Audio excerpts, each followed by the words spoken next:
he's just had a rough time coming back. That's about it. And I reach out to him all the time and tell him that everybody. What happened next would end up costing a record label millions, destroying a metal community friendship forever, and making fellow musicians swear they'd rather open for a garage band than work with Dave Mustaine again. From studio meltdowns to revenge solos, this is the untold story of why Tom Araya and other metal legends refused to work with Dave Mustaine. Dave Mustaine was born on September 13, 1961, in La Mesa, California. His full name was David Scott Mustaine, and he didn't have an easy childhood. Growing up in a broken home with an abusive, alcoholic father, Mustaine found his escape in music. By age 17, he was already playing in local bands, teaching himself guitar techniques that would later define thrash metal. Even as a teenager, his talent was unmistakable. His fingers moved across the fretboard with speed and precision that made other young guitarists stop and stare. While school wasn't always his focus, music definitely was. He spent hours practicing guitar, studying the techniques of hard rock guitarists like Jimmy Page and Ritchie Blackmore. By his late teens, he had developed a distinctive playing style characterized by lightning-fast alternate picking and complex, aggressive riff. This technical proficiency soon caught the attention of the emerging metal scene in California. In 1981, Mustaine's life changed when he joined a new band called Metallica. Lars Ulrich and James Hetfield had placed an ad in a local paper looking for a lead guitarist. Mustaine showed up to the audition with his guitar and no amplifier. According to band lore, he plugged into Hetfield's amp, played a series of solos that left the room speechless, and was immediately invited to join. During his time with Metallica, Mustaine co-wrote several songs that would become metal classics, including The Four Horsemen, originally called The Mechanics, Jump in the Fire, and parts of Metal Militia. His aggressive playing style and intense personality helped shape Metallica's early sound, pushing them toward what would eventually be known as thrash metal. However, Mustaine's tenure with Metallica was both volatile and short-lived. His struggles with alcohol and drugs, combined with a confrontational personality, created tension within the band. The breaking point came in April 1983 when Metallica was in New York preparing to record their debut album Kill 'Em All. After a series of incidents, including a physical altercation with Hetfield, Mustaine was fired from the band. He was woken up one morning, given a bus ticket back to California, and told his services were no longer needed. This dismissal left Mustaine bitter and determined to create something that would outshine his former bandmate. The bus ride from New York to California became legendary in metal circles. It was during this journey that Mustaine reportedly began formulating plans for a new band that would play music even faster and more technical than Metallica. By late 1983, Mustaine had formed Megadeth with bassist David Ellefson. The name itself was a statement derived from Megadeth, a military term for 1 million deaths by nuclear explosion. From the beginning, Mustaine made it clear that Megadeth wasn't just another metal band, it was a vehicle for his revenge against Metallica. Tom Araya, born on June 6, 1961, in Vina del Mar, Chile, had his own path to metal stardom. His family immigrated to the United States when he was 5, settling in Southgate, California. Unlike Mustaine, Araya came from a stable, hard-working family. His father worked at a leather tanning factory, and both parents emphasized the importance of education and hard work.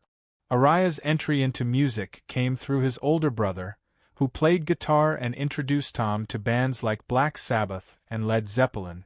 Initially playing bass to accompany his brother, Araya quickly developed a passion for heavy music.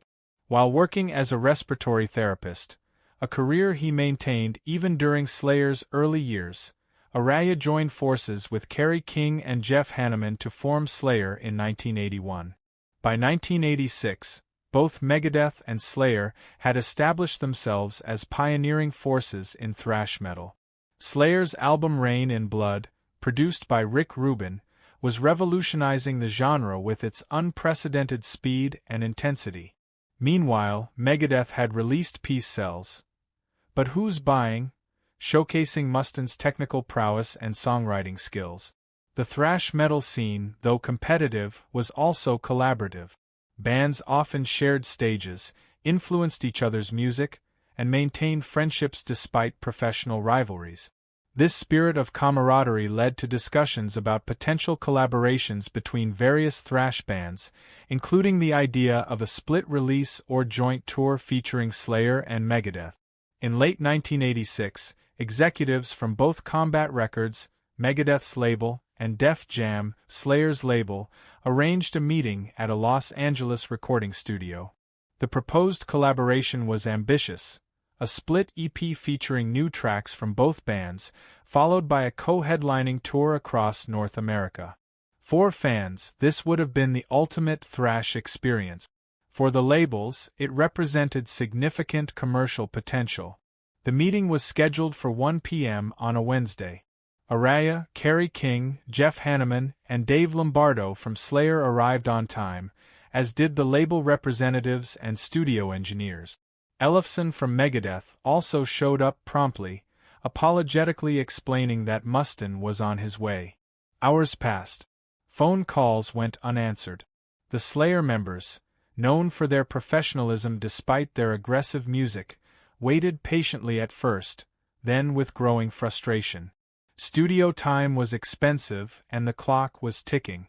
When Mustaine finally arrived shortly after 4 p.m., it was immediately clear he was intoxicated.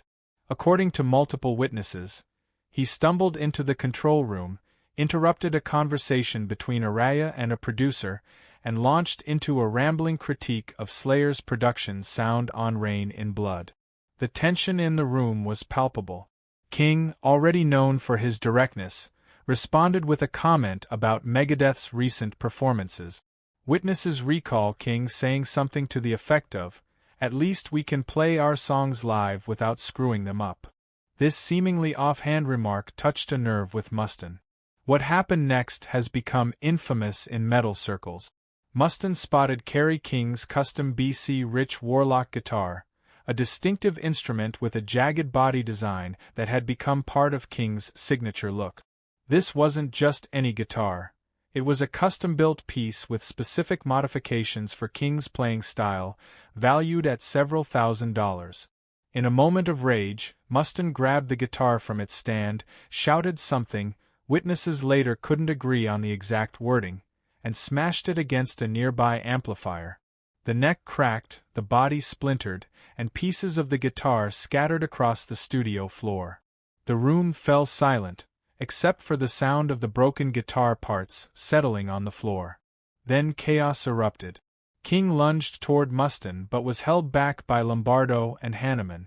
Araya, typically the most level-headed member of Slayer, stepped between the parties, trying to defuse the situation. Ellefson, mortified by his bandmates' behavior, attempted to apologize, but the damage, both to the guitar and to any potential for collaboration, was irreparable. Label executives quickly ended the meeting, escorting the still furious King from the room, while Araya stayed behind to assess the situation. In a 2010 interview that has since become legendary among metal fans, Araya recounted the aftermath. It wasn't even about the guitar, though Kerry was furious about that for years.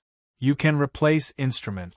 It was the disrespect, to Kerry, to all of us, to the people who had set up the meeting, to the fans who would have loved what we could have created together.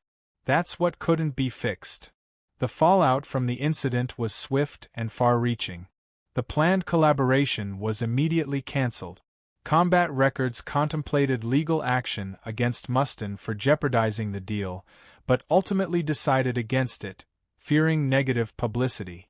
Def Jam's Rick Rubin, who had championed the collaboration, was reportedly so disappointed that he vowed never to work with Megadeth.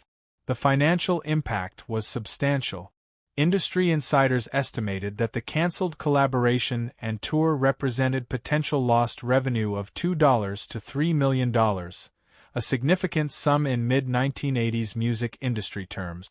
More damaging was the effect on Megadeth's reputation within the tight-knit metal community. Word of the incident spread quickly through the music industry.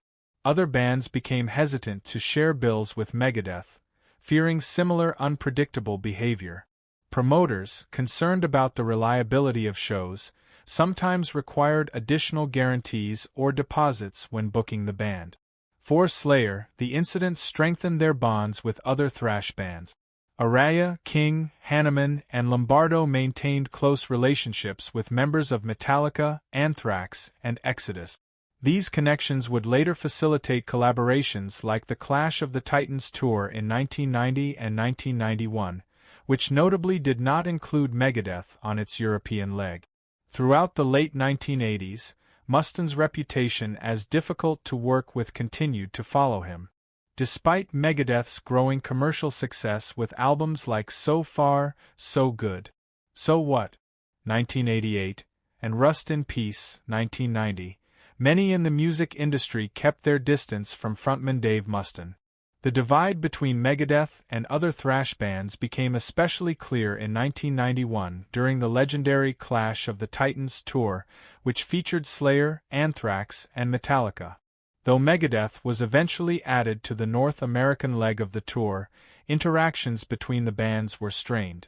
Slayer guitarist Kerry King, known for his bluntness, famously said he'd rather open for a garage band than share a stage with Mustaine, a quote that only deepened the public perception of an ongoing feud. The tension wasn't just professional. Personal animosity between Mustaine and members of Slayer, particularly Tom Araya and King, lingered for years. The bands were often scheduled on different days at festivals, and backstage encounters were cold and brief. Araya, though less vocal than King, kept his distance and spoke only sparingly about the situation, attributing the difficulty to differing approaches to music and professionalism. Meanwhile, Mustaine's battles with addiction during the late 80s and early 90s fueled erratic behavior and constant lineup changes within Megadeth. The story might have ended as just another rock feud, but both parties evolved in the decades that followed. The rise of grunge in the mid-90s changed the metal scene, prompting Megadeth to explore more radio-friendly sounds in albums like Countdown to Extinction, 1992, and Euthanasia, 1994, while Slayer stayed true to their thrash root. In 2002, Mustaine suffered a serious arm injury that nearly ended his career. During recovery, he embraced sobriety and Christianity, gaining a new perspective on past conflict. Araya, too, dealt with physical setbacks, including neck surgery in 2010, prompting reflection on his legacy. A turning point came at the 2004 Download Festival in England when members of both bands were seen conversing backstage, marking their first civil interaction in nearly 20 years. A bigger moment arrived in 2010 with the announcement of the Big Four concerts, uniting Metallica, Slayer, Megadeth, and Anthrax for the first time. While behind-the-scenes relations remained professional rather than friendly, the mere collaboration was historic, culminating in a massive show at Yankee Stadium. Later interviews showed growth. Araya acknowledged that though he and Mustaine would never be close, he respected Dave's perseverance. Mustaine, in turn, took accountability for his past, attributing much of his behavior to addiction. "I burned a lot of bridges," he admitted in a 2016 Rolling Stone interview. "Some have been rebuilt, others probably never will." The Megadeth-Slayer feud highlights more than just clashing egos. It reflects the volatile pressures of the 1980s metal scene, where young musicians were suddenly thrust into fame and influence. Araya remained grounded throughout Slayer's career, even continuing work as a respiratory therapist, while Mustaine's story became one of redemption. In 2019, when Slayer retired, rumors swirled about a final collaboration with Megadeth, but it never materialized, though a brief and reportedly cordial private conversation between Araya and Mustaine hinted at closure. Today, both artists are legends. Slayer ended their near four-decade run in 2019, and Megadeth continues to tour under Mustaine's leadership, despite health challenges like his 2019 throat cancer battle. For fans, their feud is now part of metal folklore, a reminder of how personal conflict can shape musical legacies, and how time can soften even the deepest rift. As both men move through their 60s, the fire of youth has given way to reflection. The broken guitars, cancelled tours, and awkward encounters have all become threads in the larger narrative of thrash metal. As Araya put it in 2020, we made different choices, took different paths, but we were both there at the beginning of something important that connects us, whether we like it or not. That shared legacy, forged in sound and tested by struggle, remains their most enduring collaboration.